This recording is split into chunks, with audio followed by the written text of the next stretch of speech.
Ya, oke, kita lanjut lagi. Ya. Sekarang adalah konsep sistem terdispersi. Ya. Konsep sistem terdispersi berdasarkan ukuran fase terdispersi. Sistem terdispersi umumnya digolongkan dalam 3 tipe, yaitu. Nah, setelah Bapak bilang tadi ya, kita bicara dispersi. Dispersi itu kayak pemudaran suatu substance ke dalam satu bentuk permukaan tertentu. Seperti Bapak ibaratkan pudarnya cahaya itu di dalam kaca-kaca, itu logikakan itu adalah sebagai fase dispersi dalam kaca.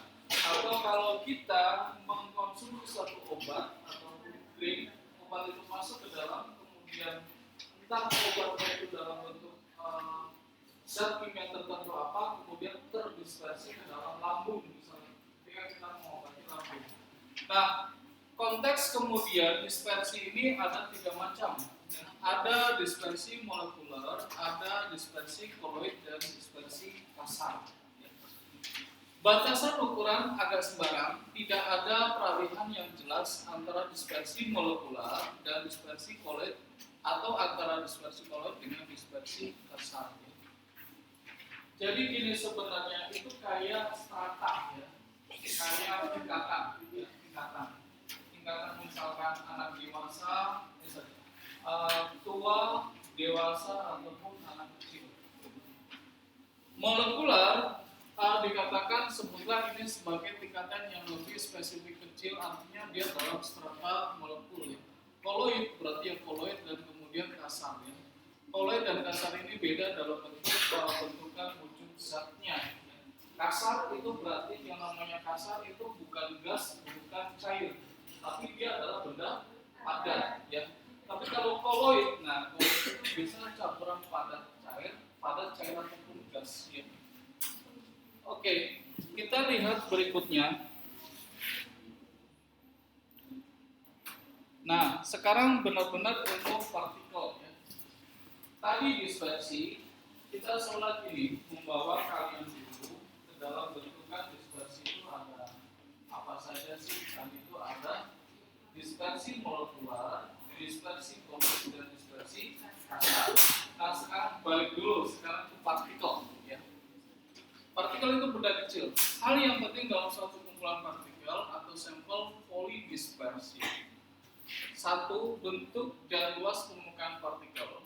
Kemudian yang kedua adalah kisaran atau persentase bentuk dan luas permukaan partikel. Bentuk dan luas permukaan partikel.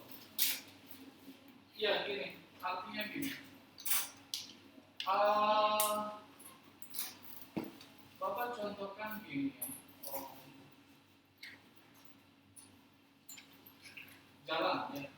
Kalian berjalan di atas batu kerikil dengan berjalan di atas batu bulatan-bulatan, itu kira-kira rasanya akan berbeda sakitan mana? Batu kerikil dan gitu. Bentuk dan permukaan ya, bentuk dan luas permukaan partikel. Artinya itu juga berpengaruh terhadap sistem kerja dia. Contoh ya kayak tadi misalkan kita lewat pada jalan di atas batu yang bulat-bulat ya, sakit tapi yang nggak terlalu sakit. Sakitnya itu karena menopang badan kita ya.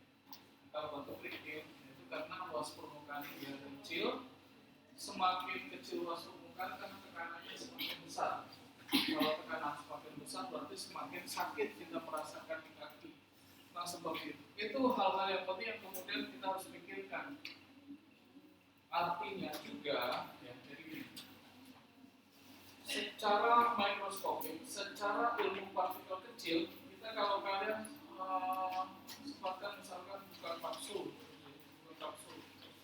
pasti kalian akan melihat suatu serbuk yang berbeda karakteristiknya, ataupun serbuk tadi itu dibikin satu granul-granul kecil. Ya. Jadi ketika masuk ke dalam tubuh kita, artinya dia tidak ada tekanan secara fisik yang berlebih terhadap permukaan yang sentuh. Ya. Seperti ibaratnya kalau kita tadi batu-batu bulatan itulah yang masuk ke dalam tubuh kita. Ya. Artinya dia tidak menggores. Nah itu sangat penting perlu diperhatikan. Dalam kaitannya efek samping dari obat itu. Ya. Kita mau mengobati tapi meminimalisasi dari efek samping dari obat. Kemudian kisaran kisaran atau presentasi bentuk dan luas permukaan partikel. Ya,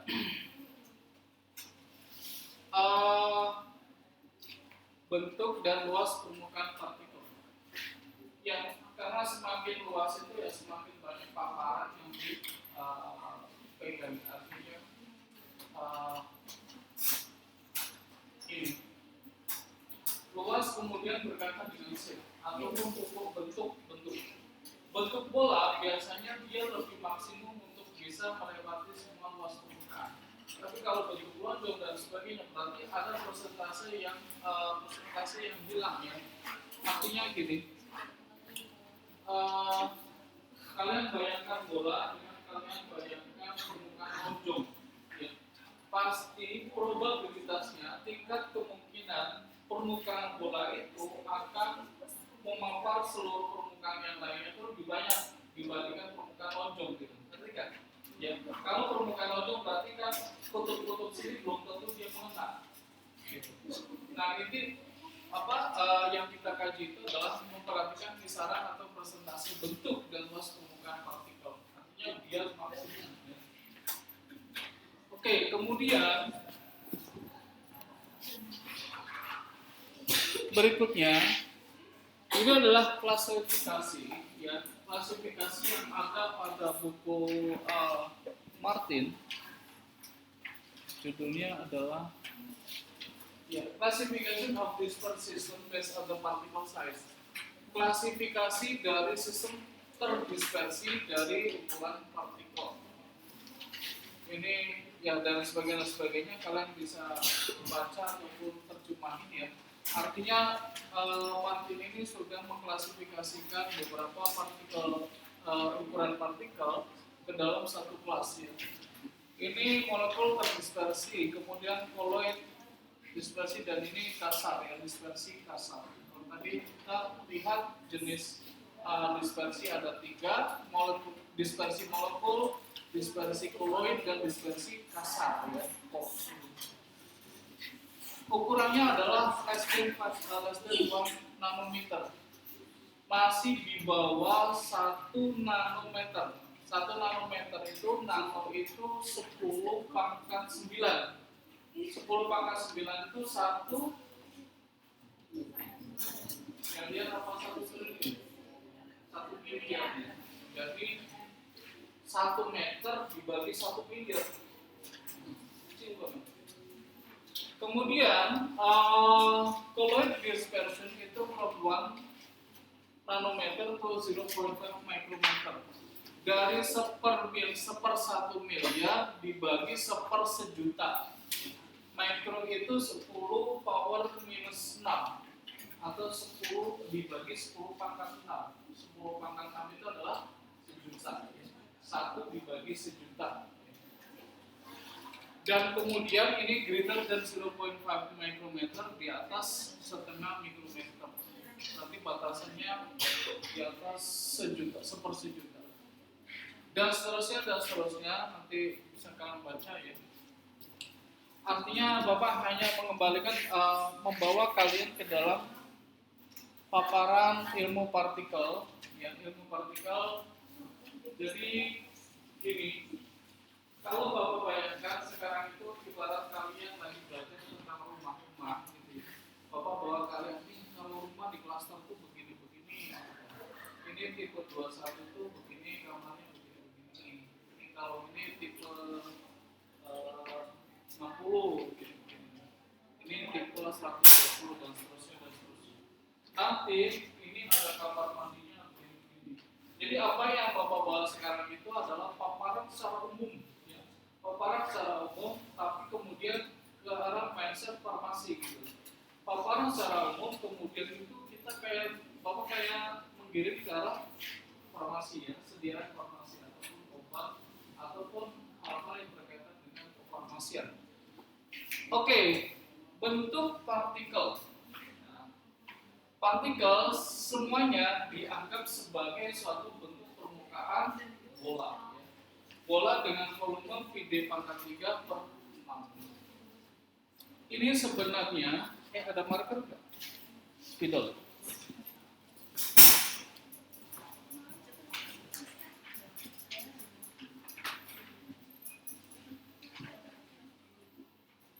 Partikel ini dianggap sebagai permukaan bola di mana volumenya adalah V pangkat 3. Kalau kalian, kita dulu di SMA ataupun bidang studi lain selain farmasi pasti lebih banyak ke arah radius atau jari-jari. Tapi kalau kalian sudah ke arah kuliah, kemudian yang kita butuhkan satu yang simpel aja, nggak harus dibagi dua, karena apapun diukur dalam bentuk diameter ya. Jadi langsung berapa ini diameternya, terus tangan ini berapa diameternya, partikel ini berapa diameternya. Oke, kenapa muncul formula ini semua formula? Ini kan 4/3 VR pangkat 3. 4/3 V R itu adalah diameter per 2. 4/3 V diameter pangkat 3. 2 pangkat 3 berapa? 8. 8 coret tambah 4 muncul 3 kali 2. Makanya volume itu adalah V D per 3 per 6. Bentukan lain dari volume partikel, volume benda bulat.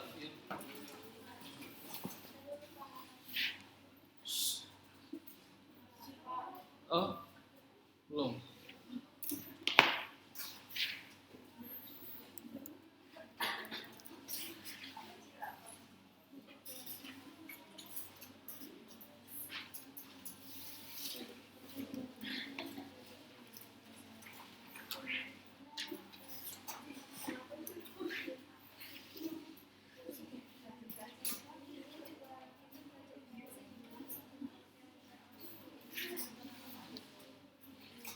Oke, balik lagi bahwa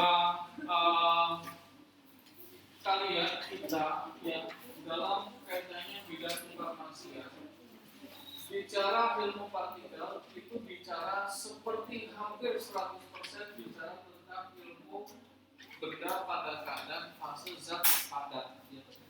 Kita sedikit bicara tentang pada fase cair ataupun gas ya. Tapi dimaksudkan kita belajar ilmu partikel zat padat ini, kemudian gimana caranya zat padat itu kayak mengabsorb atau mengabsorb dari partikel cair ataupun gas ya. Gini. Ketika kita telah makan, ketika kita ada masalah dengan perut kita, emah dan sebagainya, misalkan emah itu kan kalau secara ini kelebihan asam lambung atau kelebihan di lambung, kembung dan sebagainya. Kembung artinya berarti dia kelebihan gas ataupun ada cairan yang kemudian dia mengeluarkan gas. Tidak ada benda padat yang masuk, tidak ada benda padat di dalam situ yang kaitannya dengan penyakit tadi. Nah, ilmu partikel ini kemudian bagaimana ada satu bentukan padat masuk ke dalam lambung kita, kemudian padatan tadi itu seolah menampung satu-satu partikel-partikel tadi. Termasuk gimana caranya padatan tadi ketika masuk ke dalam lambung ini, dia mengeluarkan suatu gas tertentu, dan kemudian gas itu bersatu dengan gas yang ada di lambung, dan dia berubah menjadi sesuatu yang dikeluarkan oleh belakangnya. Konsepnya adalah seperti konsep sederhana seperti itu. Oke, kita lihat berikutnya ukuran partikel. Nah, ukuran partikel itu kemudian menjadikan pembanding ya. Nanti ya mungkin di semester akhir karena ketika tingkat akhir pasti akan menggunakan parameter ini ya. Ketika kalian mengamati suatu bentuk tertentu, apakah dia termasuk ke dalam golongan tertentu? Ini semua dalam ukuran milimeter ya. Suspensi emulsi dan halus ini adalah ukuran yang paling kecil dalam ukuran dalam tabel ini ya. Kemudian emulsi kasar, serbuk halus, serbuk kasar, dan ukuran terbesar adalah granul rata-rata. Ini kisarannya udah 3,36 mili. 3,3 itu kan 1 cm dibagi 3. 1 cm segitu dibagi 3 itu udah masuk ke granul. Yang kalian dapat misalkan di sepatu ada itu masuk granul itu bisa diukur mungkin sekitar 2 mili. Nah, seperti itu.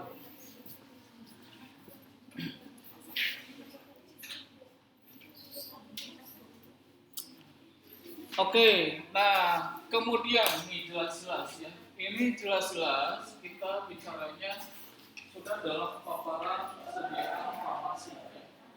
Apa yang kita bicarakan, apa yang modal-modal tadi tentang partikel, bicara tentang ukuran partikel, kemudian fase terdispersi, kemudian bicara tentang bentuk partikel, rata-rata itu kita anggap sebagai suatu bentuk permukaan bola. Nah sekarang semua modal-modal tadi coba diarahkan ke dalam farmasian. Oke, ini hal-hal yang dipengaruhi oleh ukuran partikel. Ini mempengaruhi pelepasan obat. Pelepasan itu bukan lepas dari bingkainya. Ini panahnya tuh kayak kalian panah. Bukan lepas dari panah, tapi lepas dari edaran dia, lepas dari tabletnya, lepas dari ikatan dia dalam bentuk tablet. Pelepasan. Partikel itu ketika masuk ke dalam lambung, dalam tubuh kita, diharapkan pelepasan itu segera. Segera artinya biar cepat mengobati. Dan kemudian kecenderungannya kita kalau dulu kalian obatnya lebih menggunakan promah dalam bentuk padatan. Sekarang kemudian ada yang cair. Artinya itu semacam kayak teknologi terbaru atau suatu jembatan terbaru supaya di dalam itu langsung bekerja. Mempengaruhi pelepasan obat. Kemudian mempengaruhi stabilitas sediaan cair. Mempengaruhi proses pembuatan sediaan padat. Oke, apa yang kedua yang ketiga? Ini Bapak jelaskan seperti ini. Mempengaruhi stabilitas sediaan cair.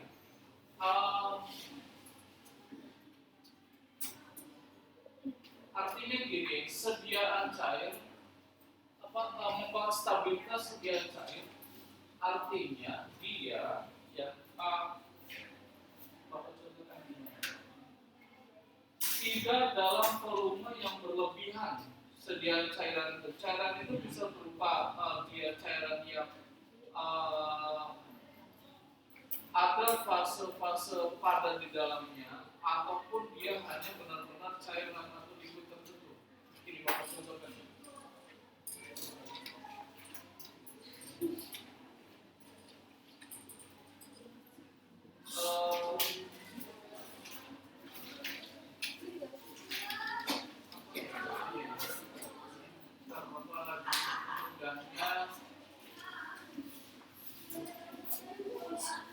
Mempertahankan suatu keadaan dengan ada padatan itu sehingga keadaan itu jadi terjaga keadaan yang stabil.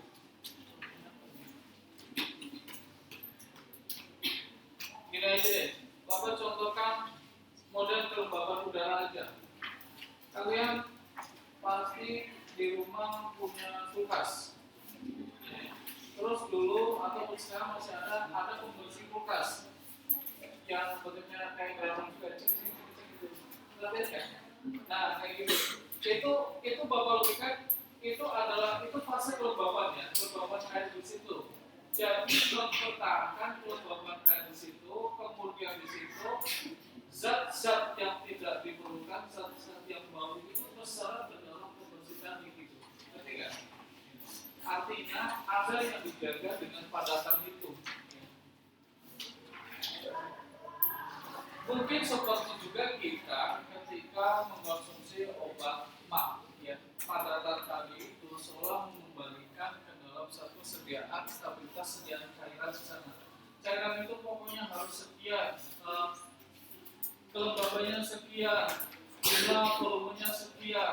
eh, viskositasnya harus sekian tadi itu dijaga oleh suatu padatan tertentu. Kenapa? Karena padatan tadi seperti yang Bapak bilang yang diceritakan di iklan Pons itu, dia menyerap ya substan berupa jenis padatan lain oleh gaya elektrostatika dia, akhirnya ruang darah ini akan tetap bersih seperti itu, menjaga kestabilan ruang yang bersih. Kemudian mempengaruhi yang berikutnya adalah baterainya habis. Oh enggak. Yang ketiga adalah mempengaruhi proses pembuatan sediaan padat. Mempengaruhi proses pembuatan sediaan padat. Oh, gini.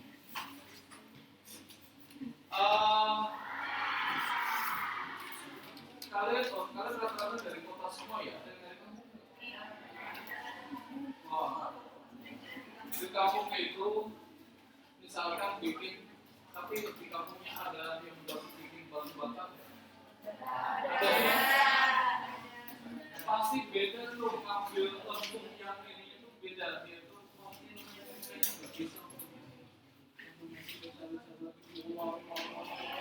jadi ada suatu teknik, ada ini kaitannya dengan ukuran partikel ya. Mereka tuh tahu mana yang pantas untuk dijadikan batu bata, mana yang enggak. Itu biasanya kaitan dengan benar-benar dia itu tanah liat dan ukuran partikelnya itu dia harus selalu sekian. Artinya sebenarnya di sana mempengaruhi proses pembuatan sediaan padat ya. Sediaan padat ini Bapak contohkan lain.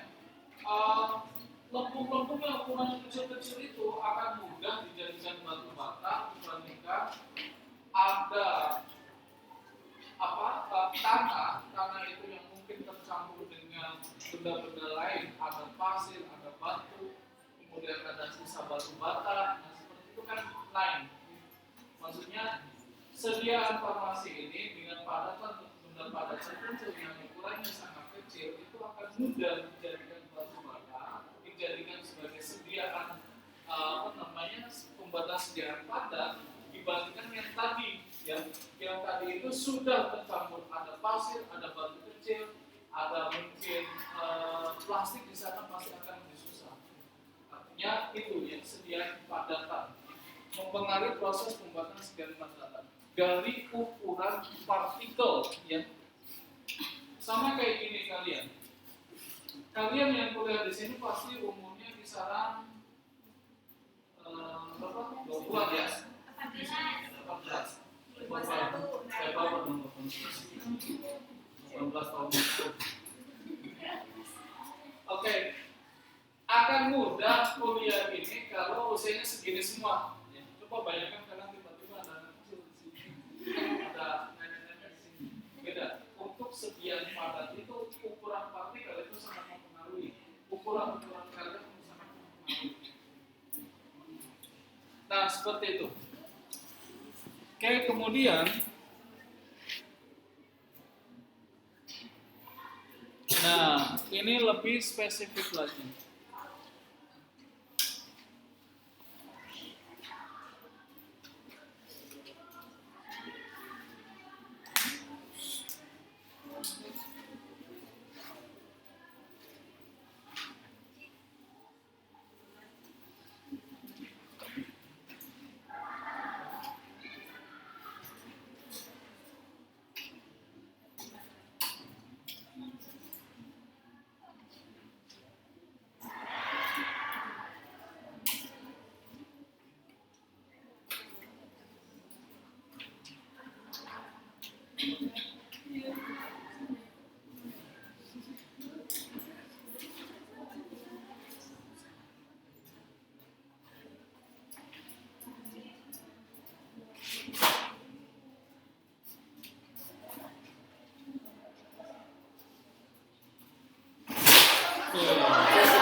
kita lanjut lagi. Sekarang jumlah partikel persatuan berat ya. N ini adalah 6 G 3 per mol.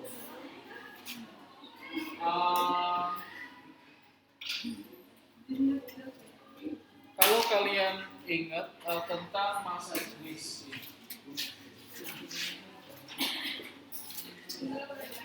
massa jenis ini dinyatakan sebagai massa per volume.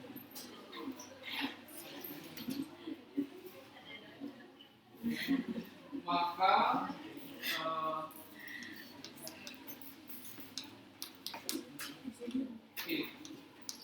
massa dinyatakan sebagai N, jumlah partikel dinyatakan sebagai semua massa. N. Jumlah partikel dinyatakan sebagai 1 per massa.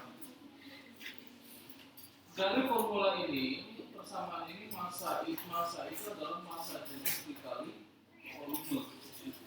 Artinya maka N ini dinyatakan sebagai 1/m atau 1/, ada spidol lagi.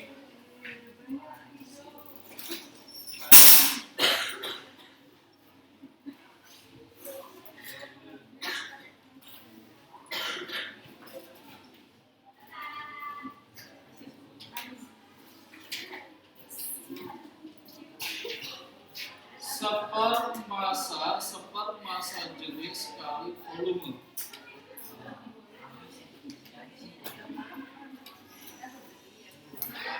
Kemudian massa jenis volume itu adalah tadi VD pangkat 3 per mol.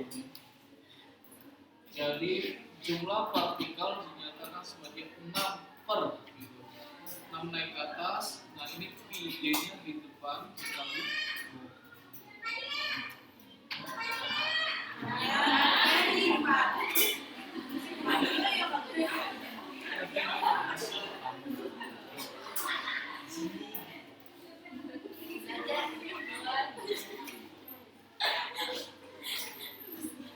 Ya, N dinyatakan sebagai jumlah partikel per gram. D itu adalah diameter, jumlah volume rata-rata, dan ini bukan P ya, ini rho. Densitas. Jumlah partikel ini diperuntukkan nanti ya, kaitannya adalah volume pentingnya seberapa untuk suatu kajian pengobatan tertentu.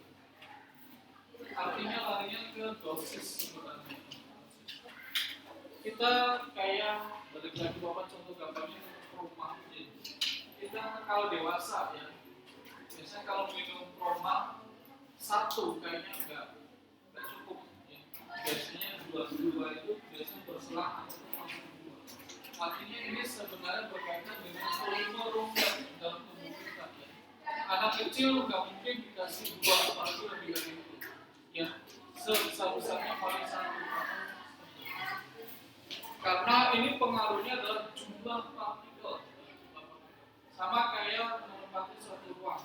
Ruang ini akan lebih nyaman enak ketika ditempati sebanyak-banyaknya sebutlah 40 siswa. Kalau ini digunakan 10 mahasiswa kayaknya terlalu kecil, apalagi lebih dari 40 nanti terlalu besar. Artinya ke dosis jumlah keperluan, terhadap pengobatan tertentu dibandingkan dengan ukuran partikelnya. Seperti itu.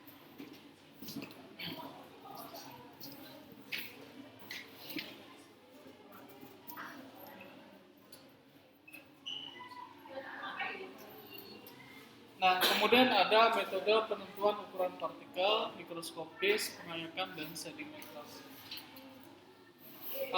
Tentang ini coba Bapak sebentar. kita lihat, ups,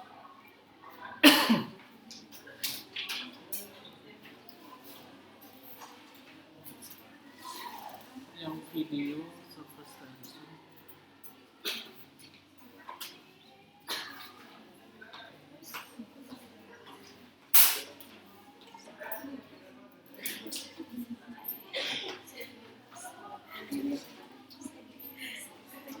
Coba kita lihat 3 video dulu ya. Kemarin yang surfaktan sama potential difference, coba Bapak lihatin.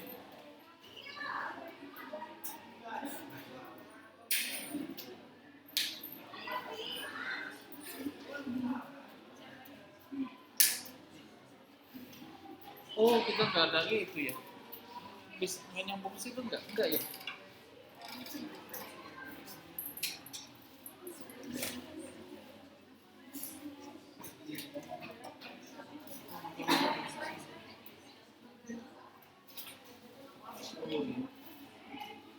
Ini surfaktan ya, surface activation. Kalian ada itu nggak bawa ya? Oh ada. Oh iya.